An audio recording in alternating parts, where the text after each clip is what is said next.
भाजपा के बारे में बहुत ही डिग्निफाइड ढंग से हम लोग भारतीय जुमला पार्टी कहते थे। अब उससे काम नहीं चलने वाला है।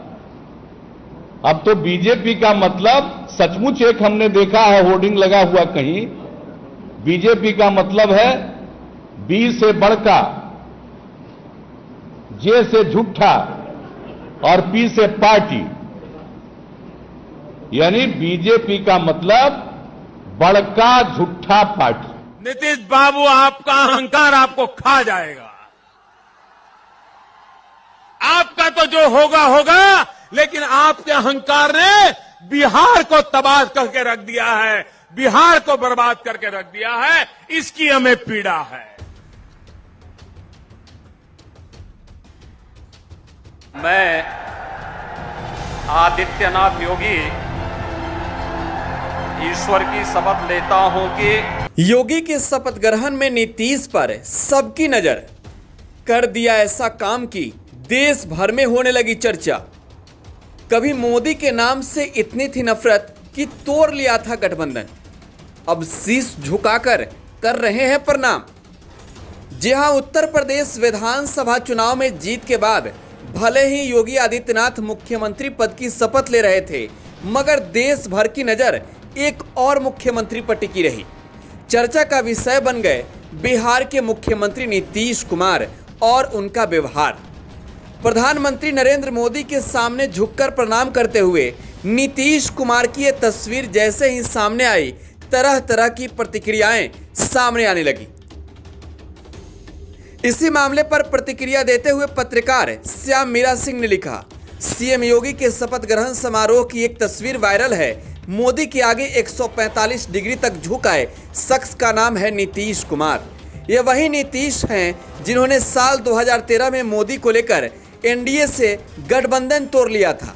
अब आगे की पूरी कहानी समझिए। जून 2013 में मोदी को बीजेपी की चुनाव समिति का अध्यक्ष बनाया गया, तो इन्हीं नीतीश ने भाजपा से गठबंधन तोड़ लिया। इसके बाद नीतीश ने खुद को धार्मिक तटस्थता के पैरोकार के रूप में पेश किया। बिहार भाजपा टीम ने महीनों तैयारी कर बिहार में मोदी की पहली रैली करवाई। नाम था हुंकार रैली। बड़े बड़े पत्रकार दिल्ली से बिहार निर्यात किए गए। पूरे पटना को मोदी के पोस्टरों से पाट दिया गया। इस रैली में मोदी ने नीतीश को मौका परस्त और बबूला भगत कह दिया। अपनी एक किताब में पत्रकार राजदीप सरदेसाई बताते हैं, कुछ साल पहले एक रात्रि भोज पर मैंने नीतीश से पूछा था कि मोदी के बारे में ऐसा क्या कहा था कि वो इतने आहत हो गए थे। इस पर नीतीश का जवाब था, यह विचारधारा की लड़ाई है, यह देश सेकुलर है और सेकुलर रहेगा। कुछ लोगों को यह पता होना चाहिए, हालांकि नीतीश सेकुलरिज्म का फर्ज यूज करते रहे हैं। गुजरात दंगों के बाद पासवान ने अपना इस्तीफा दे दिया था, लेकिन तब रेल मंत्री नीतीश ने कुछ नहीं किया, बल्कि उन्होंने गुजरात जाकर एक कार्यक्रम में मंच भी साझा किया। उन्होंने मुसलमानों को सिर्फ छला है।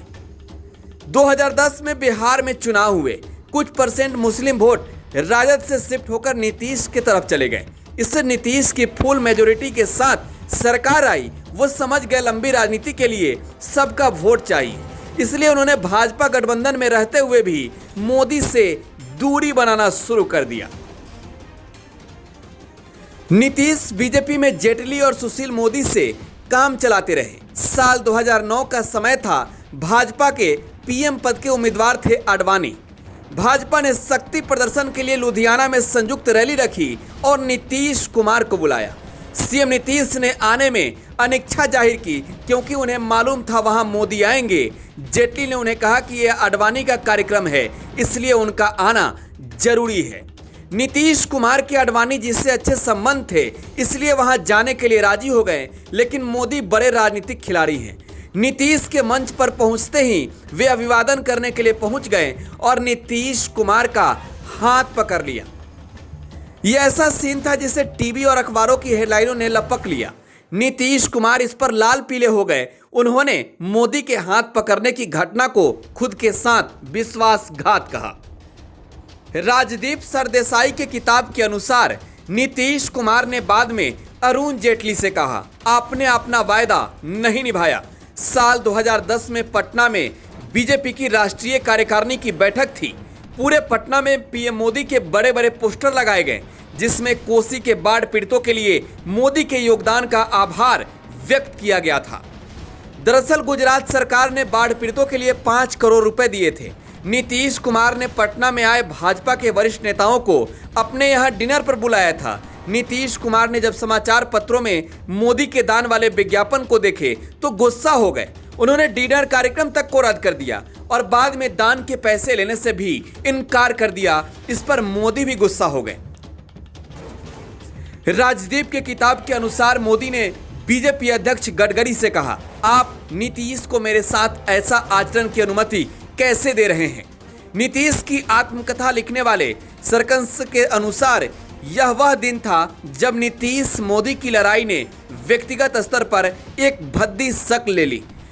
राजदीप सरदेसाई के किताब के अनुसार 2010 की घटना पर नीतीश ने अपने एक सहयोगी से कहा, हम उनके यानी कि मोदी और भाजपा के बगैर भी चल सकते हैं। 2010 के बाद भाजपा में मोदी का कद बढ़ने लगा। 2013 तक वे भाजपा के निर्विवादित शीर्ष नेता बन गए। 2013 में नीतीश ने भी बीजेपी गठबंधन से रिश्ता तोड़ लिया। एक वक्त था जब सार्वजनिक मंच पर मोदी के गले मिलने पर नीतीश लाल पीले हो गए और एक वक्त अब है जब वो नीतीश तीर कमान की तरह मोदी के पैरों में लटक रहे हैं। वे एक राज्य के मुख्यमंत्री हैं, लेकिन आचरण उस राज्यपाल की तरह है जिसके कार्यकाल पीएम की दया पर आश्रित होता है। Bureau report, today Hindustan.